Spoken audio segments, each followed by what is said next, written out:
जय हिंद। आप सभी स्टूडेंट को स्वागत है आप सभी छात्रों का आज की क्लास में।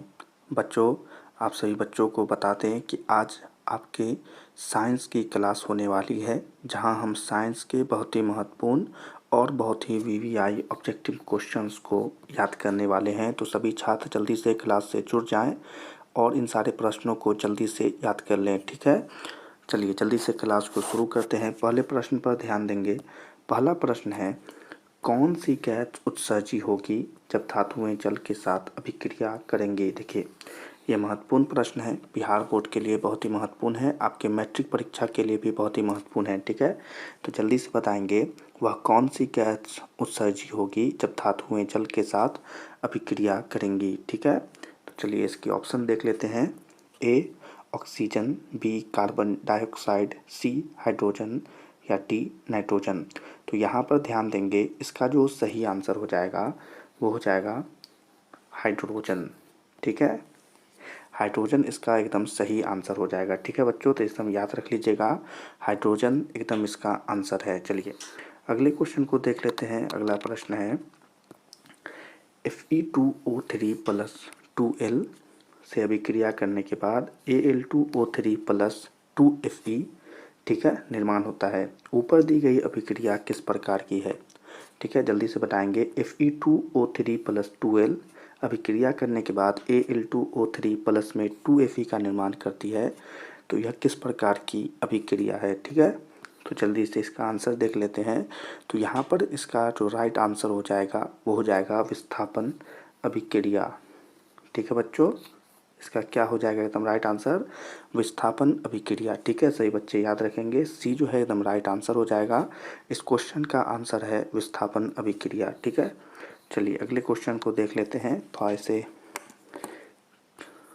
समेट लेते हैं, ठीक है। चलिए क्वेश्चन देख लेते हैं।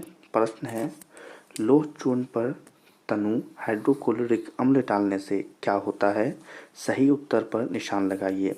देखिए प्रश्न है, लोह चूर्ण पर तनु हाइड्रोक्लोरिक अम्ल डालने से क्या होता है। सही उत्तर पर चुनकर निशान लगाएं, ठीक है। तो चलिए इसका आंसर देखते हैं बाबू। इसका जो आंसर हो जाएगा यहाँ पर,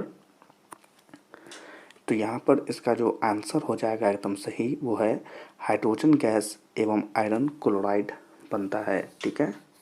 देख लें, हाइड्रोजन गैस एवं आयरन क्लोराइड बनता है, इसका इस क्वेश्चन का एकदम सही आंसर है, ठीक है। चलिए अगले क्वेश्चन को देख लेते हैं और इसे हम थोड़ा ठीक कर लेते हैं।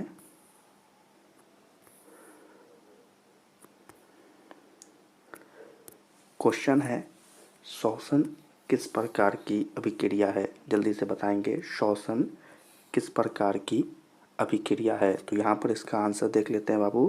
तो यहाँ पर इसका आंसर जो हो जाएगा वो हो जाएगा उपचयन, ठीक है। याद रखिएगा, उपचयन एकदम सही आंसर हो जाएगा इस क्वेश्चन का। चलिए अगले क्वेश्चन को देख लेते हैं, फिर इसे थोड़ा हम सही कर लेते हैं। चलिए क्वेश्चन है, CuO प्लस H2 से अभिक्रिया करने के बाद Cu प्लस H2O का निर्माण होता है, तो यह किस प्रकार की अभिक्रिया है। जल्दी से बताएंगे इसका आंसर आप सभी बच्चे। तो इसका जो आंसर हो जाएगा वो हो जाएगा अपचयन, ठीक है बच्चों। उपचयन एकदम सही आंसर हो जाएगा, इसे यहाँ पर अपचयन कर लीजिएगा, ठीक है। अपचयन हो जाएगा। चलिए अगले क्वेश्चन को देख लेते हैं, इसे हम थोड़ा सही कर लेते हैं।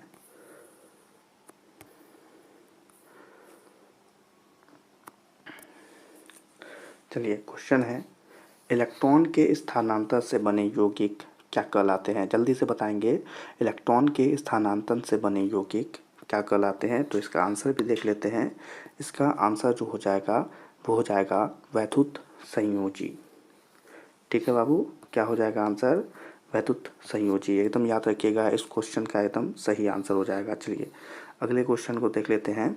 नीचे दी गई अभिक्रिया में कौन सा कथन सही है। को क्या है, नीचे दी गई अभिक्रिया में कौन सा कथन सही है। देखिए अभिक्रिया देखिए, 2Cu प्लस O2 से 2CuO का निर्माण हो रहा है, ठीक है। चलिए ऑप्शन देख लेते हैं। देखिए यहाँ पर इसका जो सही आंसर हो जाएगा वो क्या होगा बाबू, कॉपर का ऑक्सीकरण। देख रहे हैं ना, CuO से मिल रहा है तो कॉपर का ऑक्सीकरण हो जाएगा एकदम राइट आंसर। ऊपर वाले क्वेश्चन का एकदम सही आंसर है कॉपर का ऑक्सीकरण। चलिए अगले क्वेश्चन को देख लेते हैं। सिल्वर क्लोराइड का रंग क्या है? क्वेश्चन है सिल्वर क्लोराइड का रंग क्या है? तो यहाँ पर बाबू इसका जो राइट आंसर हो जाएगा एकदम सही, वो हो जाएगा श्वेत। ठीक है बाबू, याद रखिएगा एकदम इस क्वेश्चन का एकदम सही आंसर क्या होगा, श्वेत रंग का होता है। चलिए अगले क्वेश्चन को देख लेते हैं। समीकरण CaCO3 से CaO किस प्रकार का समीकरण है? एक मिनट थोड़ा देख लें इसे। अच्छा हाँ, चलिए जल्दी से बताएंगे। समीकरण CaCO3 से CaO प्लस CO2 यानी कि सॉलिड से टूटकर सॉलिड और गैस का निर्माण हो रहा है, या किस प्रकार का समीकरण है? तो यहाँ पर जल्दी से बताएंगे इसका आंसर। इसका आंसर जो हो जाएगा बाबू वो हो जाएगा वियोजन। ठीक है, ऊपर वाले क्वेश्चन का एकदम राइट आंसर क्या हो जाएगा, वियोजन अभिक्रिया, क्योंकि एक को टूट करके दो को का निर्माण कर रहा है। ठीक है, चलिए याद रखिएगा। चलिए अगले क्वेश्चन को देख लेते हैं और इसे थोड़ा सही कर लेते हैं। ठीक है ना, चलिए हाँ, क्या है क्वेश्चन? शाक सब्जियों को विघटित होकर कंपोस्ट बनना किस अभिक्रिया का उदाहरण होता है? शाक सब्जियों को विघटित होकर कंपोस्ट बनना किस अभिक्रिया का उदाहरण होता है? तो यहाँ पर इसका जो राइट आंसर यहीं पर दिख रहा है, ऊष्माक्षेपी अभिक्रिया होता है। ये जो है एकदम राइट आंसर होगा, सभी बच्चे याद रखेंगे ऊष्माक्षेपी। चलिए अगले क्वेश्चन को देख लेते हैं।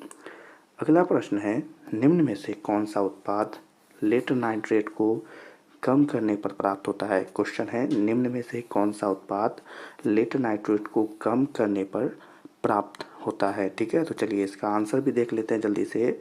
इसका जो आंसर हो जाएगा बाबू NO2 प्लस O2। देखिए ऊपर वाले क्वेश्चन का एकदम राइट आंसर होगा NO2 प्लस O2। ठीक है, याद रखेंगे सही बच्चे। चलिए अगले क्वेश्चन को देख लेते हैं। ठीक है, यहाँ पर इसका आंसर भी बताएं जल्दी से। निम्न में से कौन सही है? ठीक है, निम्न में से कौन सही है? तो यहाँ पर हम आपको बता दें इसका सही होगा Na2CO3 डॉट 10H2O। ठीक है बाबू, Na2CO3, यहाँ पर 2 भी लाएगा, Na2CO3 डॉट 10H2O। ठीक है, ऊपर वाले क्वेश्चन का एकदम राइट आंसर होगा Na2CO3 डॉट 10H2O। याद रखेंगे सही बच्चे। ठीक है, चलिए अगले क्वेश्चन को देख लेते हैं। इसे यहाँ पर थोड़ा सही भी कर लेते हैं। चलिए इसका जो आंसर होगा जल्दी बताइए। क्वेश्चन है लोहा से जिंक को लेपित करने की प्रक्रिया को क्या कहते हैं? क्वेश्चन है लोहा से जिंक को लेपित करने की प्रक्रिया को हम क्या कहते हैं? तो चलिए इसके आंसर को भी देख लेते हैं। तो यहाँ पर इसका जो राइट आंसर एकदम सही आंसर जो होगा वो होगा गैल्वनीकरण। ठीक है बाबू, ऊपर वाले क्वेश्चन का एकदम राइट आंसर होगा गैल्वनीकरण। सही बच्चे याद रखेंगे गैल्वनीकरण। चलिए अगले क्वेश्चन को देख लेते हैं और यहाँ पर थोड़ा हमें इसे सही करना पड़ेगा।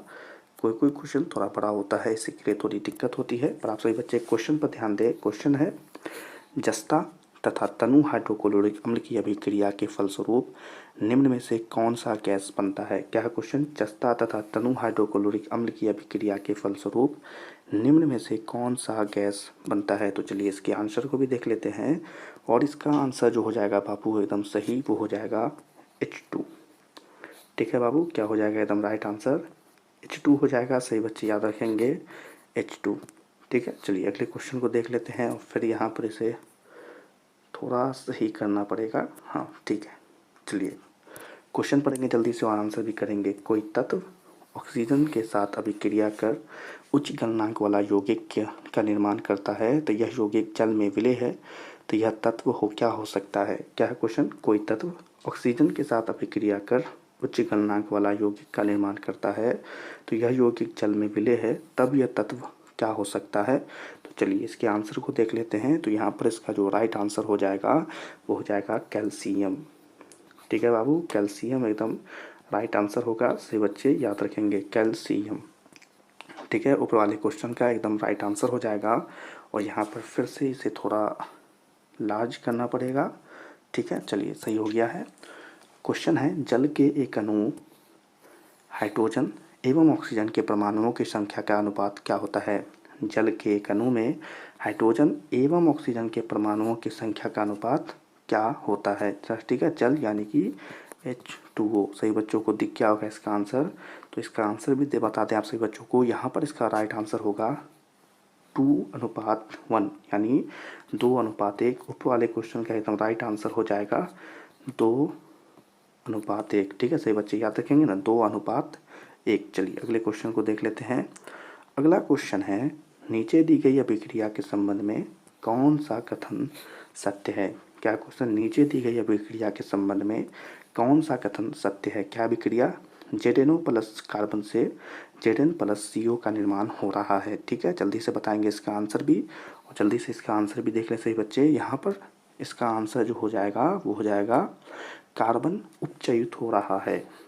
ठीक है बच्चों, क्या हो जाएगा आंसर, कार्बन उपचयित हो रहा है। ऊपर वाले क्वेश्चन का एकदम राइट आंसर हो जाएगा ए, कार्बन उपचयित हो रहा है। सही बच्चे, याद रखेंगे। चलिए अगले क्वेश्चन को भी देख लेते हैं। यहीं पर, निम्नलिखित में से कौन संयोजन अभिक्रिया है। महत्वपूर्ण क्वेश्चन, निम्नलिखित में से कौन संयोजन अभिक्रिया है। तो चलिए इसका आंसर भी देख लेते हैं। यहाँ पर बाबू इसका जो राइट आंसर हो जाएगा वो हो जाएगा 2H2O प्लस O2 से अभिक्रिया होने के बाद 2H2O का निर्माण हो रहा है। देख रहे हैं, एकदम राइट आंसर हो जाएगा। ऊपर वाले क्वेश्चन का एकदम सही आंसर होगा 2H2 प्लस O2 2H2O का निर्माण करेगा। ठीक है, चलिए इसी के साथ अगले क्वेश्चन की तरफ बढ़ जाते हैं। अगला क्वेश्चन है, निम्नलिखित अभिक्रियाओं में से कौन विस्थापन अभिक्रिया है। क्वेश्चन है, निम्नलिखित अभिक्रियाओं में से कौन विस्थापन अभिक्रिया है। चलिए इसका आंसर भी देख लें सही बच्चे। यहाँ पर इसका जो राइट आंसर हो जाएगा वो हो जाएगा Fe प्लस CuSO4 किसका निर्माण करेगा, FeSO4 प्लस Cu, यानी कि ऊपर वाले क्वेश्चन का जो राइट आंसर होगा वो हो जाएगा सी, Fe प्लस CuSO4 से FeSO4 प्लस Cu का निर्माण। ठीक है, चलिए इसी के साथ एक और क्वेश्चन को देख लेते हैं। यहाँ पर बताएं, इसका आंसर बताएंगे सही बच्चे। ठीक है, थोड़ा इसे यहाँ पर सही कर लेते हैं।